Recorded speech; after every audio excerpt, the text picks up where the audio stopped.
நீ எங்க போய் எவ்வளோ சம்பாரிச்சாலும் தட்ல சோறு தானே போட்டு திம்போம். வேற எதையும் போட்டு திங்க மாட்டோமே. நீ சம்பாரிக்கிற கோடி கோடியா உள்ள பணத்த மிக்ஸில போட்டு அடிச்சு சாப்பிட போற இல்லைல்ல. ஊனா புள்ளைகள படிக்க வச்சு டாக்டர் ஆகணும், கலெக்டர் ஆகணும், நர்ஸ் ஆகணும், போலீஸ் ஆகணும், வக்கீல் ஆகணும். இந்த மாதிரி ஏதாவது ஒரு படிச்ச வேலைக்கு தான் அனுப்பணுங்கிறீங்க ஐடி ஃபீல்டுக்குலாம்.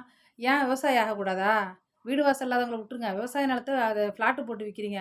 ஒரு காலம்ல ஒரு காலம். நான் விவசாயத்துக்கு தான் கோடிக்கணக்கில சம்பளம் வரப்போகுது. அன்னைக்கு நீங்க நிலத்த வந்து பார்த்தீங்கன்னா, நிலம் இருக்காது. வீடு வாசலா இருக்கும். நீங்க வீட்ட இடிச்சுட்டு தான் விவசாயம் பண்ற மாரி இருக்கும். பெத்தவங்க பண்ற வேலை பிள்ளைகள ஆகணும்னா பெரிய படிப்பு படி, பெரிய படிப்பு படி. ஏன் உங்களுக்காக வாழுங்க. மத்தவங்கள பாத்தியா? பக்கத்து வீட்டுக்காரன் படிச்சிருக்கான். ஏன் உன் பிள்ளைய அதுக்காக படிக்க வைக்கிற? உனக்காக படிக்க விவசாயம் பண்ணு. நீ எவ்வளோ தான் விவசாயம் பண்ணி சம்பாதிச்சாலும் மத்தவங்களுக்கு நீ சாப்பாடு குடுக்குற. நீ என்னதான் சம்பளம் வாங்கிட்டு விவசாயம் பண்ணி நெல்லு குடுத்தாலும், அது புண்ணியம் உனக்கு. நீ விவசாயம் பண்ணி சாப்பிட்டு போற நிம்மதியான தூக்கம் வரும். டவுன்ல எல்லாம் படிச்சு படிச்சு பெரிய பெரிய வேலை செய்றவங்க நிம்மதியா இருக்காங்க உங்களுக்கு தெரியுமா? விவசாயம் பண்ணுங்கய்யா நிம்மதியா இருக்கலாம். இதோட ஃபுல் வீடியோ நம்ம ஷார்ட்ஸ் வீடியோஸ்ல லிங்க் போட்டிருக்கேன். டிஸ்கிரிப்ஷன் பாக்ஸ்ல குடுத்துருக்கேன். போய் நீங்க ஃபுல் வீடியோ பார்த்துட்டு கமெண்ட்ட தெரிவிங்க.